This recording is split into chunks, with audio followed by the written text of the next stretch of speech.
Assalamualaikum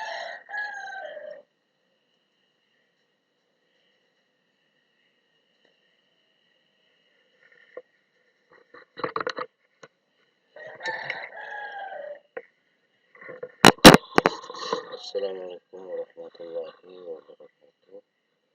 Alhamdulillah segala puji bagi Allah Tuhan semesta alam atas rahmatnya, kasih sayangnya. Bagi hari ini kita masih diberikan kesehatan oleh Allah Subhanahu wa taala. Selawat serta salam disampaikan kepada Nabi kita Nabi Muhammad sallallahu alaihi wasallam atas semangat dakwahnya hingga Islam mampu hadir di seluruh penjuru dunia ini. Anak-anakku sekalian yang guru kasihi, sebelum kita melangkah ke pembahasan materi kita, terlebih dahulu mari kita awali semua aktivitas kita pada kesempatan kali ini dengan membaca doa. Doa mulai. A'udzubillahi minasyaitonirrajim. Bismillahirrahmanirrahim. Alhamdulillahirabbil alamin.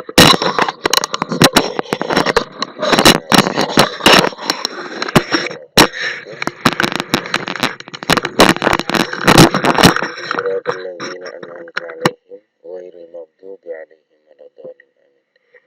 Rabbi zidni ilman warzuqni fahman. Rabbana atina fid dunya hasanah wa fil akhirati hasanah wa qina azabannar. Baik anak-anakku sekalian yang berbahagia, pada kesempatan kali ini kita akan berbicara tentang dengan ilmu pengetahuan hidup jadi lebih indah. Nabi Shallallahu Alaihi Wasallam bersabda, berilmulah sebelum kamu berbicara, beramal atau beraktivitas. Dan anak-anakku sekalian, sebelum kita masuk pada materi inti kita kali ini, sebelumnya pengguru sampaikan kompetisi dasar yang akan kita bicarakan nanti. Kompetisi dasarnya memahami Quran Surat Al-Mujadilah ayat 11, Ar-Rahman ayat 33, serta hadis terkait tentang menuntut ilmu. 4.1 membaca Quran Surat Al-Mujadilah ayat 11, Ar-Rahman dengan tartil, serta hadis terkait menuntut ilmu. 4.2 menunjukkan hafalan Quran Surat Al-Mujadilah ayat 11, Ar-Rahman ayat 33, serta hadis terkait menuntut ilmu. 4.3 menyajikan keterkaitan semangat menuntut ilmu dengan pesan Quran Surat Al-Mujadilah ayat 11, Ar-Rahman ayat 33, serta hadis terkait menuntut ilmu. Selanjutnya adalah indikator. Indikator menjelaskan arti Quran Surat Ar-Rahman, Al-Mujadilah, serta hadis tentang menuntut ilmu. Menjelaskan makna, mengidentifikasi hukum bacaan, menjelaskan hukum bacaan, menunjukkan bacaan Quran Surat Ar-Rahman dan Al-Mujadilah serta hadis, mendemonstrasikan hafalan, menampilkan contoh perilaku semangat menuntut ilmu sebagai implementasi dari Quran Surat Ar-Rahman ayat 33, Al-Mujadilah ayat 11 serta hadis terkait. Tujuannya siswa dapat menjelaskan arti dari Quran Surat Al-Mujadilah ayat 11 dan Quran Surat Ar-Rahman ayat 33. Siswa mampu menjelaskan makna yang terkandung dalam Quran Surat Al-Mujadilah ayat 11 dan Ar-Rahman ayat 33. Siswa mampu mengidentifikasi hukum-hukum bacaan mat yang ada dalam Quran Surat Al-Mujadilah ayat 11 dan Quran Surat Ar-Rahman ayat 33. Siswa dapat mempraktikkan cara baca yang benar dan baik. Siswa dapat mendemonstrasikan hafalan bacaan dengan benar. Siswa mampu menunjukkan perilaku dari semangat menuntut ilmu.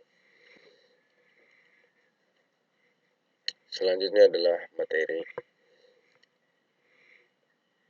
Pada kesempatan ini, guru mengajak anak-anak sekalian untuk melihat pada layar yang ada. Pada layar yang ada ini ada 4 gambar. Yang pertama ada pesawat luar angkasa. Kedua ada kapal selam. Yang ketiga adalah pertambangan. Dan yang keempat adalah aktivitas belajar pada laboratorium. Nah, dari gambar yang ada, silakan amati, kemudian tuliskan pernyataan kalian dari apa yang kalian lihat dan keterkaitan dengan materi yang kita akan bahas pada kesempatan ini.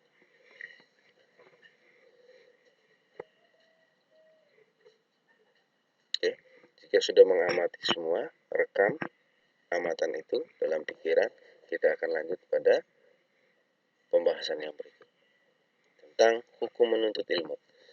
Perintah menuntut ilmu bagi seorang muslim sudah secara gamblang dijelaskan dalam Al-Quran, Quran Surat Al-Alaq 1-5. Iqra bismi rabbikal ladzi khalaq, khalaqal insana min 'alaq, Iqra wa rabbukal akram, alladzi 'allama bil qalam, 'allamal insana ma lam ya'lam. Dan hadis Nabi sallallahu alaihi wasallam. Hukumnya wajib bagi muslim laki-laki maupun perempuan. Sebagaimana Rasulullah sallallahu alaihi wasallam bersabda dalam salah satu hadisnya, "Talabul ilmi faridatun ala kulli muslim wa wadi'ul ilmi inda ghairi ahlihi kamukhallidil khanazir al-jauhar wal lu'lu wal dhahab." Mencari ilmu adalah kewajiban setiap muslim, dan siapa yang menanamkan ilmu kepada yang tidak layak, seperti yang meletakkan kalung permata mutiara emas sekitar leher hewan. Ilmu dalam pandangan Islam dianggap sebagai sebuah kebutuhan untuk mengetahui kebenaran dan ditempatkan pada posisi yang tinggi. Jadi, menuntut ilmu itu hukumnya adalah wajib, baik laki-laki maupun perempuan. Orang yang menempatkan ilmu bukan pada tempatnya, itu seperti kita menaruh kalung mutiara permata pada leher hewan. Jadi tidak akan bermanfaat apa-apa, tidak akan bernilai.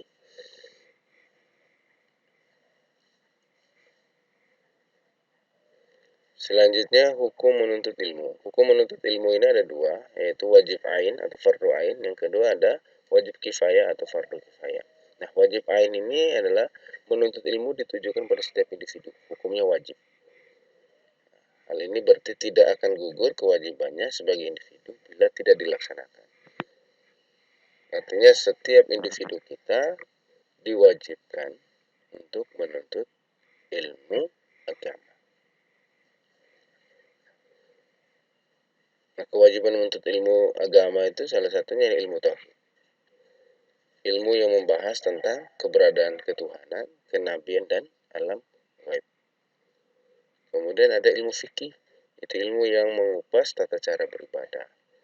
Ilmu yang berbicara tentang bagaimana wudhu itu sah, bagaimana sholat itu sah, bagaimana puasa itu sah, bagaimana haji itu sah, zakat yang benar, dan sebagainya. Itu masuk dalam tataran ilmu fikih. Jadi kita secara individu, umat Islam itu wajib untuk mengetahui ini, wajib untuk mempelajari. Kemudian ada ilmu tasawuf atau ilmu yang menjelaskan cara menjaga amal ibadah kita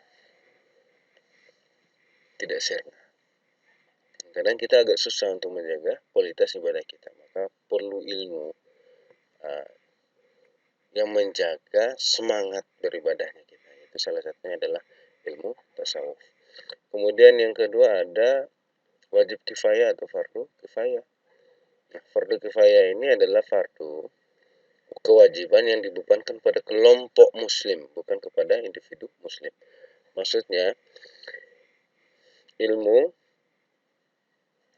yang dipelajari tidak dibebankan kepada setiap individu muslim, tapi kepada kelompok muslim.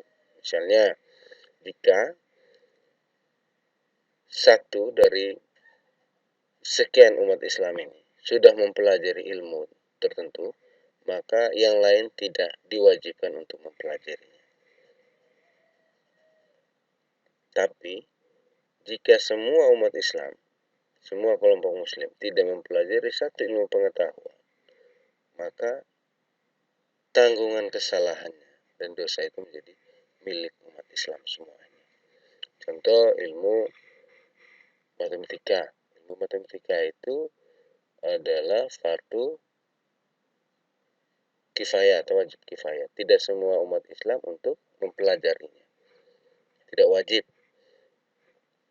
Jika salah satu sudah atau salah seseorang sudah mempelajari ilmu matematika, maka gugurlah kewajiban bagi yang lain.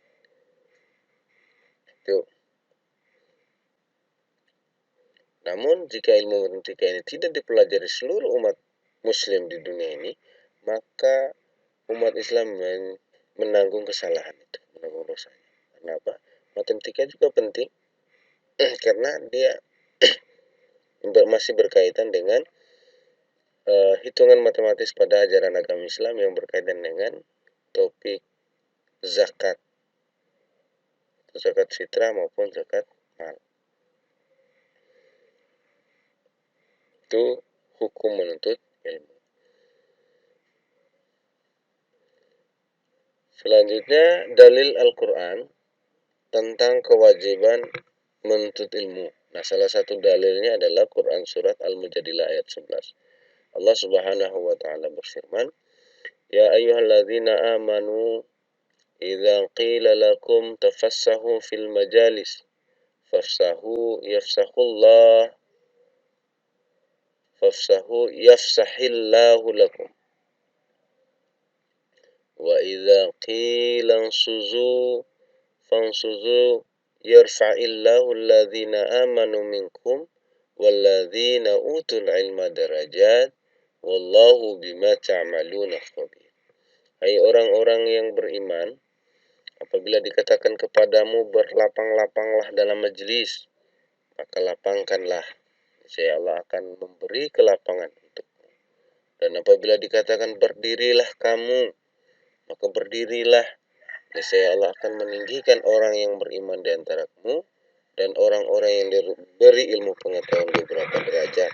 Dan Allah Maha mengetahui apa yang kamu kerjakan. Allah Subhanahu wa taala menyuruh kepada umat Islam, orang-orang yang meyakini Allah sebagai Tuhannya, Nabi sebagai Rasul, Muhammad sebagai Rasulnya, agar berlapang dalam majelis ilmu, agar berlapang dada dalam kelompok ilmu, agar membuka diri, membuka hati dan pikiran kita, keikhlasan kita dalam mempelajari ilmunya Allah. Kemudian Allah serukan kepada kita untuk berdirilah kamu. Maksudnya kita bangkit untuk belajar, bangun untuk belajar. Nah, ketika kita sudah melapangkan dada kita, keikhlasan kita dalam kesiapan menerima ilmu, kemudian dibuktikan dengan ikhtiar kita dalam mencari ilmu, bahasanya adalah berdirilah kamu, maka hasil yang kita dapat adalah kita akan ditinggikan derajatnya oleh Allah Subhanahu wa taala di antara manusia-manusia lainnya. Maka orang yang berilmu itu posisinya, keberadaannya sangat berbeda di antara kalangan masyarakat umum. Itu maksud dari Quran surat Al-Mujadilah ayat 11. Kemudian ada dalil yang lain, yaitu Al-Quran surat Ar-Rahman ayat 33. Allah Subhanahu wa taala berfirman, "Ya ma'syaral jinni wal ins, in istata'tum an tanfuzu min aqtaris samawati wal ard, fanfuzu la tanfuzuna illa bisultan." Hai jamaah jin dan manusia, jika kamu sanggup menembus, melintasi penjuru langit dan bumi, maka lintasilah. Kamu tidak dapat menembusnya kecuali dengan kekuatan. Allah Subhanahu wa taala pada ayat ini menyuruh kepada kelompok jin dan manusia bahwa kamu akan mampu menembus langit. Kamu akan bisa sampai ke bumi, ke bulan. Kamu akan sampai ke Mars. Kamu akan sampai ke Pluto. Kamu akan sampai ke kedalaman laut yang begitu dalam. Kamu akan sampai ke kedalaman bumi yang begitu dalam. Jika kamu punya kemampuan. Tapi jika kamu tidak punya kemampuan, maka kamu tidak akan sampai kepadanya. Kata kekuatan di sini maksud Allah adalah ilmu pengetahuan. Dengan ilmu pengetahuan kita akan bisa semuanya. Hari ini kita menyaksikan bagaimana kedahsyatan ilmu pengetahuan itu. Dengan ilmu pengetahuan manusia bisa sampai ke bulan, berlama-lama di bulan. Bisa sampai kepada Mars. Sekarang yang lagi booming itu adalah penelitian manusia kepada planet Mars. Kemudian dengan pengetahuan manusia bisa hidup di kedalaman laut yang luar biasa dalamnya, dengan diciptakannya kapal selam dan sebagainya. Kemudian